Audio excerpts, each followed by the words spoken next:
ഇനി പരിശോധിക്കുന്നത് ആലപ്പുഴ മെഡിക്കൽ കോളേജിലെ ചികിത്സാ പിഴവാണ്. നവജാത ശിശു മരിച്ചത് അധികൃതരുടെ അനാസ്ഥ മൂലമെന്നാണ് ബന്ധുക്കളുടെ പരാതി.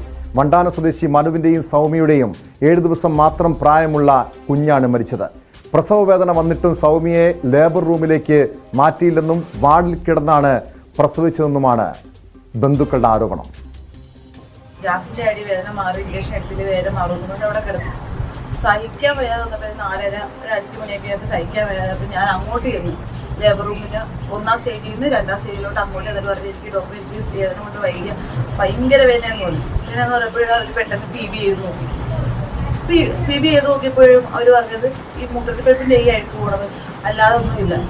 ശരിക്കും വേദന വന്ന് സഹിക്കാൻ വയ്യാതെ വന്നപ്പോഴത്തേക്കും അങ്ങോട്ട് ചെന്നപ്പോഴത്തേക്കും അവർ പെട്ടെന്ന് കിടന്ന് നോക്കട്ടെ എന്ന് പറഞ്ഞു.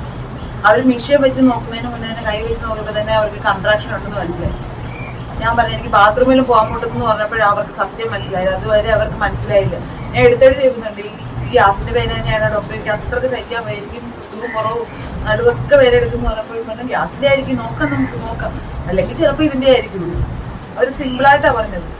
ഇച്ചിരി കഴിഞ്ഞാൽ 15 മിനിറ്റിനുള്ളിൽ എനിക്ക് നേരെ ഷിഫ്റ്റ് ചെയ്യുക, പ്രസവിക്കുക, കയ്യിൽ കുഞ്ഞിനെ തരിക. 15 മിനിറ്റിനുള്ളിൽ. ഞാൻ ആ സമയത്ത് അങ്ങോട്ട് കെയർ ചെയ്യുന്നില്ലായിരുന്നെങ്കിൽ അതും നടക്കത്തില്ലായിരുന്നു. എൻ്റെ ഈ ബ്ലീഡിങ് മുഴുവൻ പോയതുകൊണ്ടാണ് എന്നെ കുഞ്ഞത് കുടിച്ചത്. ഇവർക്ക് അത് നേരത്തെ കണ്ട ഇച്ചിരി കണ്ടപ്പോഴത്തേക്കും അത് ഓപ്പറേഷൻ ചെയ്ത് എൻ്റെ കുഞ്ഞിനെ കിട്ടിയതായിരുന്നു. അവരെ മുഴുവൻ ഞാൻ കാണിച്ചു കൊടുത്തത് ഇത് കണ്ട ഇങ്ങനെയാ പോകണത്, ഇങ്ങനെയാ പോകുന്നത്. അവര് കണ്ടെങ്കിൽ പറയാൻ കണ്ടില്ല, ഞാൻ മാത്രമേ കണ്ടുള്ളൂ പറയാം. ഞാൻ മുഴുവൻ കാണിച്ചു കൊടുത്തു ഇങ്ങനെയാണ് പോകണം. അപ്പോഴാണ് അവർ പി വി ചെയ്ത് നോക്കിയത്. എന്നിട്ടും പറഞ്ഞു ബ്ലീഡിങ് അല്ല മൂത്രത്തിപ്പഴുപ്പിന്റെ ഗുളിക വെച്ചിട്ട് അഴുക്കാ പോണേന്ന് പറഞ്ഞു. നമുക്ക് ഡോക്ടർ പറയുന്നതല്ലേ ചോദിക്കാൻ പറ്റത്തുള്ളൂ. അത്ര നേരം ഞാൻ പറഞ്ഞു ഇത് വേദന എന്തിന്റെയാണ് ഡോക്ടറെ, എന്തിന്റെയാണ് ഞാൻ എടുത്തെടുത്ത് ചോദിച്ചു. ലേബർ റൂമിൽ കിടക്കുമ്പോൾ നമുക്ക് ഡോക്ടറിനോട് ദേഷ്യപ്പെടാനോ പിടിക്കാനൊന്നും പറ്റത്തില്ല. അവര് നമ്മുടെ നേരെ തിരിഞ്ഞിരിക്കും. അതുകൊണ്ട് സ്നേഹത്തോടെ ചോദിച്ചു ഡോക്ടറെ എന്തിന്റെ വേദനയാണ്, ഗ്യാസിന്റെ വേദനയാണോ, ഗ്യാസിന്റെ വേദന പോയിക്കട എന്ന് പറഞ്ഞു. ഒട്ടും സഹിക്കാൻ വയ്യാതെ ഞാൻ അങ്ങോട്ട് എന്ന് പറയാം എനിക്ക് വേദന കൊണ്ട് പറയാൻ എനിക്ക് പറ്റുന്നില്ലെന്ന് പറയുമ്പോഴേക്കും അവരൊന്നും നോക്കിയത്. അതുവരെ അവര് ചുമ്മാ നോക്കും, ഗ്യാസിന്റെ പോയി കിടന്നു പറഞ്ഞു.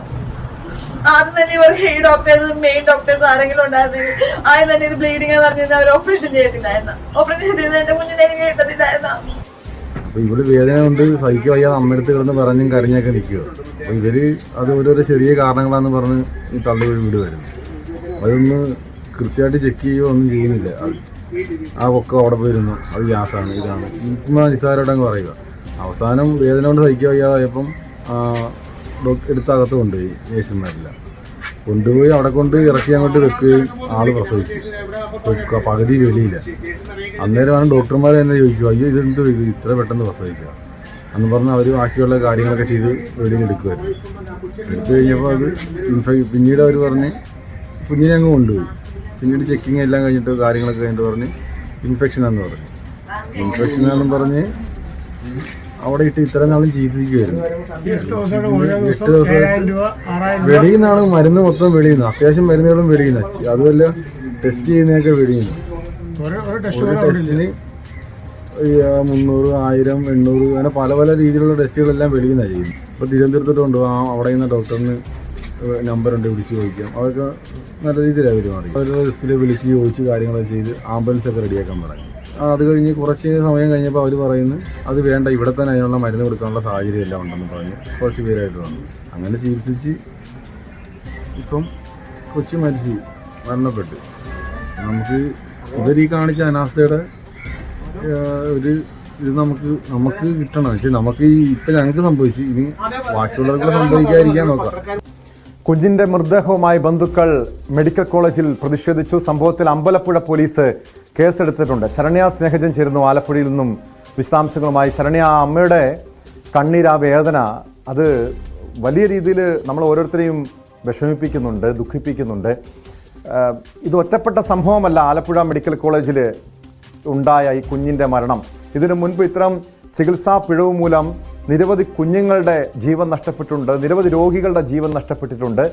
എന്താണ് ഈ കുഞ്ഞിൻ്റെ മരണത്തിൽ കുഞ്ഞിൻ്റെ ഈ മരണവുമായി ബന്ധപ്പെട്ട് സംഭവിച്ചത്? ഇത്തരം ചികിത്സാ പിഴവെന്ന് കുടുംബം ആരോപിക്കുന്നുണ്ടല്ലോ.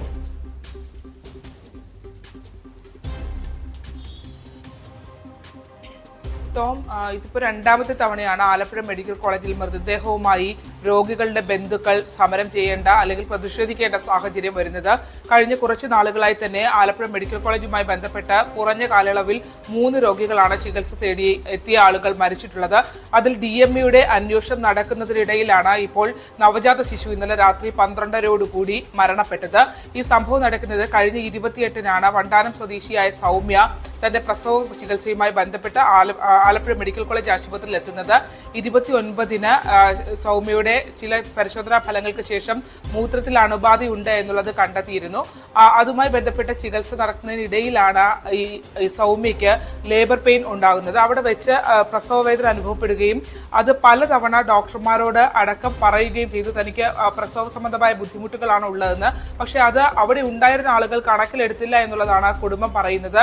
പ്രസവവേദന അനുഭവപ്പെട്ട് പറയുമ്പോഴും ഇത്തരത്തിൽ അണുബാധ മൂലമുണ്ടായ പ്രശ്നമാണ് എന്ന് പറഞ്ഞുകൊണ്ട് അവഗണിക്കുകയും അത് ഗ്യാസ്ട്രൈറ്റിസിനെ തുടർന്നുണ്ടായ പ്രശ്നങ്ങളാണ് എന്ന് പറഞ്ഞ് അത് സഹിക്കാനായി അവരോട് പറയുകയായിരുന്നു. നമുക്കറിയാം, വണ്ടാനം മെഡിക്കൽ കോളേജ് പോലുള്ള ഇടങ്ങളിൽ നിരവധി പ്രസവങ്ങൾ നടക്കുന്നതാണ്. എത്തുന്ന രോഗികൾക്കോ അല്ലെങ്കിൽ പ്രസവിക്കാൻ എത്തുന്ന യുവതികൾക്കോ അത്ര കണ്ടൊരു പരിചരണമൊന്നും ആശുപത്രിയിൽ ലഭിക്കാറില്ല. സാധാരണക്കാരായ സാമ്പത്തികമായി ഒക്കെ പിന്നോക്കം നിൽക്കുന്ന ആളുകളും എന്തെങ്കിലും കോംപ്ലിക്കേറ്റഡ് കേസ്, കാരണം ആലപ്പുഴ ജില്ലയിൽ അത്തരത്തിലൊരു കോംപ്ലിക്കേറ്റഡ് കേസ് വന്നാൽ എടുക്കാൻ പറ്റുന്ന മറ്റൊരു ആശുപത്രിയില്ല. അതുകൊണ്ട് തന്നെ വണ്ടാനം മെഡിക്കൽ കോളേജിനെയാണ് ആശ്രയിക്കുന്നത്. അവിടെയാണ് ഇത്തരത്തിൽ സംഭവങ്ങൾ നിരന്തരം ഉണ്ടായിക്കൊണ്ടിരിക്കുന്നത്. അത്തരത്തിൽ ആ ലേബർ റൂമിന് തൊട്ടടുത്ത മുറിയിൽ കിടന്നിരുന്ന യുവതിക്കാണ് കുട്ടിയെ നഷ്ടമാകുന്ന സാഹചര്യം ഉണ്ടായത്. അവർ പറയുന്നത് ഇങ്ങനെയാണ്, അതായത് ഈ മരുന്ന് വെക്കുവാനായി പറഞ്ഞു. അതിനുശേഷം പിന്നീട് കടുത്ത വേദനയാണ് അനുഭവപ്പെട്ടത്. ആ വേദനയുടെ പല ഘട്ടങ്ങളിലും തനിക്ക് പ്രസവ വേദനയാണ് എന്നുള്ള കാര്യം ആ യുവതി അവരോട് പറഞ്ഞു എന്നാണ് അവർ ഇപ്പോൾ കരഞ്ഞുകൊണ്ട് നമ്മളോട് വ്യക്തമാക്കിയിട്ടുള്ളത്.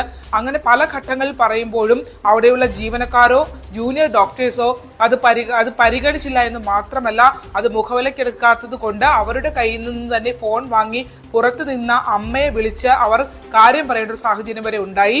തുടർന്ന് ആ ബന്ധുക്കളടക്കം നിർബന്ധിച്ചത് മൂലമാണ് അത്തരമൊരു ഈ സാഹചര്യത്തിൽ നമുക്കറിയാം, ഒരു സ്ത്രീ ഒരു പ്രസവത്തിലൂടെ കടന്നു പോകുന്നത് എത്രമാത്രം സങ്കീർണമാണെന്ന്.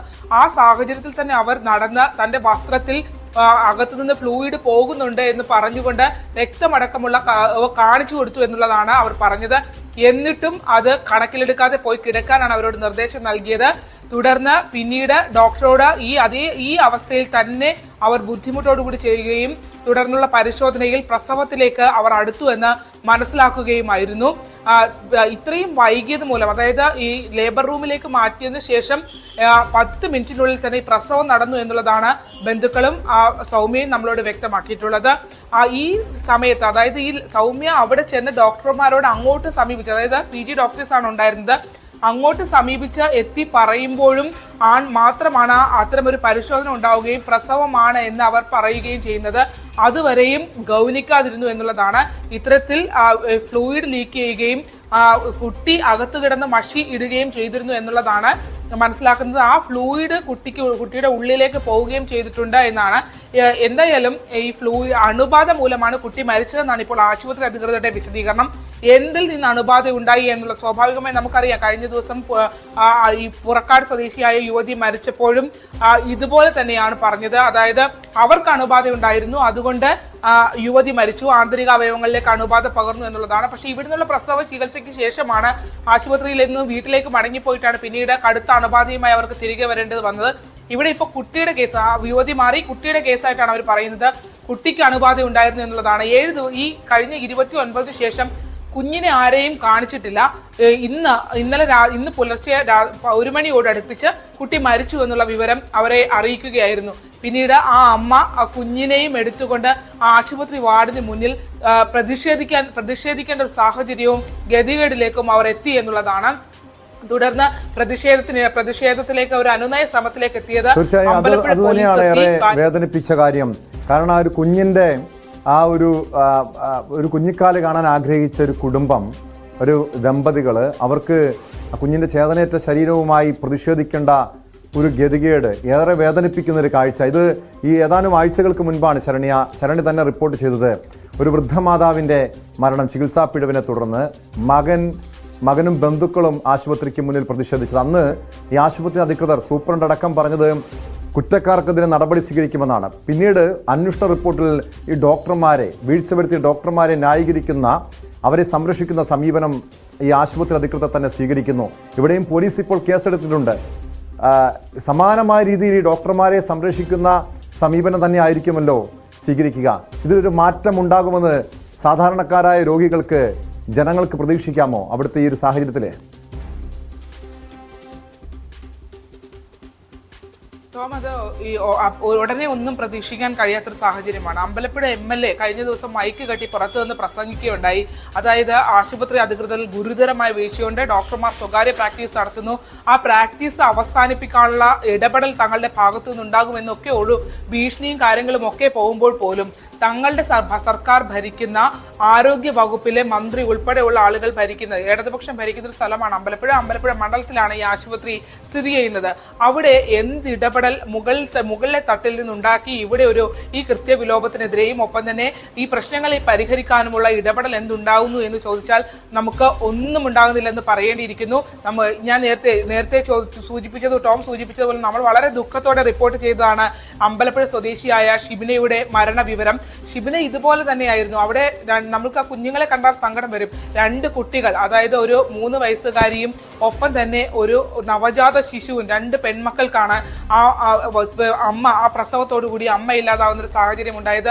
ആ പെൺകുട്ടിയെയും ഇതുപോലെ തന്നെ ആശുപത്രിയിലേക്ക് കൊണ്ടുവരികയും അവിടെ നിന്ന് പ്രസവിച്ചു പോയതിനു ശേഷം പിന്നീട് അണുബാധ ഉണ്ടായിരുന്നു എന്ന് പറഞ്ഞ് ആശുപത്രിയിലേക്ക് ഒരു ആന്തരിക അവയവങ്ങൾക്ക് അടക്കം പ്രശ്നമുണ്ടാവുകയും ചെയ്തു. ICUവിൽ പ്രവേശിപ്പിച്ച യുവതിയെ പൂർണ്ണമായി ഭേദമാകാതെ വീണ്ടും വാർഡിലേക്ക് മാറ്റുകയും സാഹചര്യം കൂടുതൽ ഗുരുതരമാവുകയും മരണപ്പെടുകയുമായിരുന്നു. ഇതേപോലെ തന്നെയാണ് 74-കാരുടെയും സംഭവം ഉണ്ടായത്. പുന്നപ്ര സ്വദേശിനിയായ ആ വയോധിക അവിടെ എത്തിയതിനു ശേഷം അവരെ ആശുപത്രിയിൽ പെറും പനിയുമായി വന്ന അവർക്ക് പിന്നീട് ന്യൂമോണിയ മൂർച്ഛിച്ചു പോവുകയും കോട്ടയത്തേക്ക് ഡിസ്ചാർജ് മാറ്റുകയുമാണ് ചെയ്തത്. അന്നും ഇതുപോലെ ആ കുടുംബം പ്രശ്നമുണ്ടാക്കിയിട്ടാണ് അവർക്ക് ഒരു ICU സപ്പോർട്ട് കിട്ടുന്ന ഒരു MICU, മെഡിക്കൽ ICUയിലേക്ക് മെഡിസിൻ ICUയിലേക്ക് അവരെ മാറ്റിയത്. അപ്പോൾ ആളുകൾ പ്രതിഷേധിച്ചാൽ അല്ലെങ്കിൽ പ്രതികരണ ശേഷി കാണിച്ചാൽ മാത്രമേ ഒരു ICUയിലെ ബെഡോ അല്ലെങ്കിൽ ബാക്കിയുള്ള കാര്യങ്ങളോ കിട്ടുള്ളൂ എന്നുള്ളതാണ്. ഒരുപാട് മുറികൾ, വെന്റിലേഷൻ സംവിധാനമുള്ള ICU ബെഡുകളുള്ള റൂമുകൾ പ്രവർത്തിപ്പിക്കാത്ത സാഹചര്യത്തിൽ അടച്ചിടുന്ന സാഹചര്യം പോലും ഈ ആശുപത്രിയിലുണ്ട്.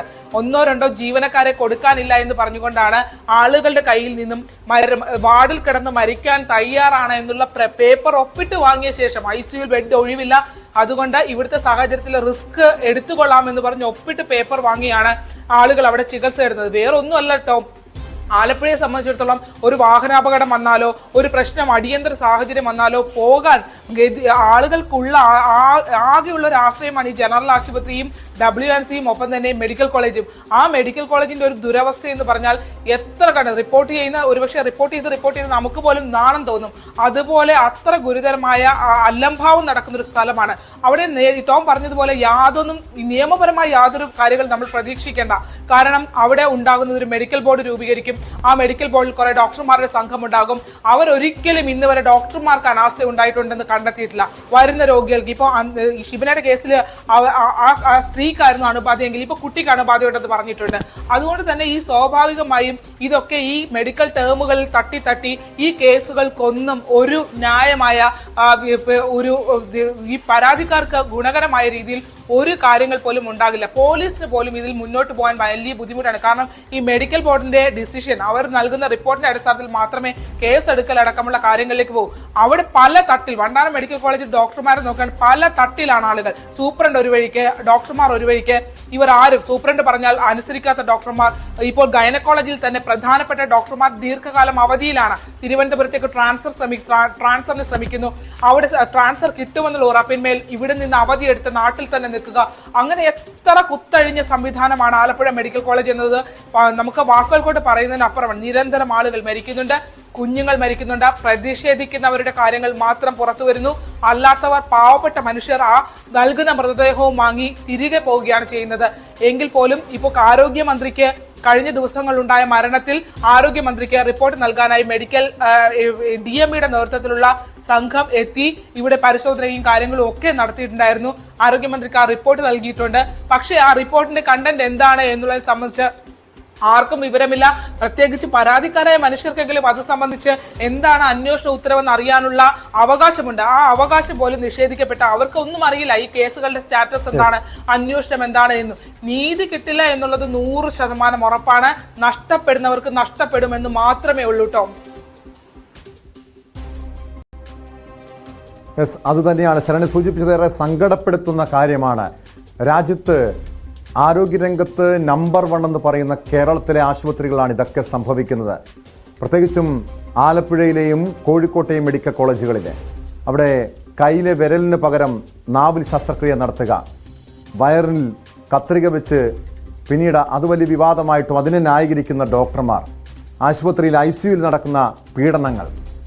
ഈ ആലപ്പുഴ മെഡിക്കൽ കോളേജിൽ മാത്രം ഈ സമീപ ദിവസങ്ങളിൽ ഏതാനും ഒരു മാസത്തിനിടയ്ക്ക് ഇപ്പോൾ സംഭവിക്കുന്ന 3ാമത്തെ മരണം, ഒരു വൃദ്ധമാതാവിൻ്റെ മരണം, യുവതിയുടെ മരണം, ഇപ്പോൾ ഒരു നവജാത ശിശുവിൻ്റെ മരണം. പക്ഷേ ഇവിടെയും സാധാരണക്കാരായ ജനങ്ങളെ വെല്ലുവിളിച്ചുകൊണ്ട് ഇവിടുത്തെ ഡോക്ടർമാരെ, ഈ വീഴ്ച വരുത്തുന്ന ഡോക്ടർമാരെ സംരക്ഷിക്കുന്ന സമീപനമാണ് ഇപ്പോഴും സ്വീകരിക്കുന്നത്. ഒരു കാര്യം, ഇവിടുത്തെ ഈ വീഴ്ച വരുത്തുന്ന ഡോക്ടർമാർക്കെതിരെ ശക്തമായ നടപടി സ്വീകരിച്ചില്ലെങ്കിൽ ഈ ആരോഗ്യ മേഖലയുടെ വിശ്വാസ്യത തന്നെ പൂർണ്ണമായും തകരുന്ന അവസ്ഥയായിരിക്കും ഉണ്ടാകാൻ പോവുക.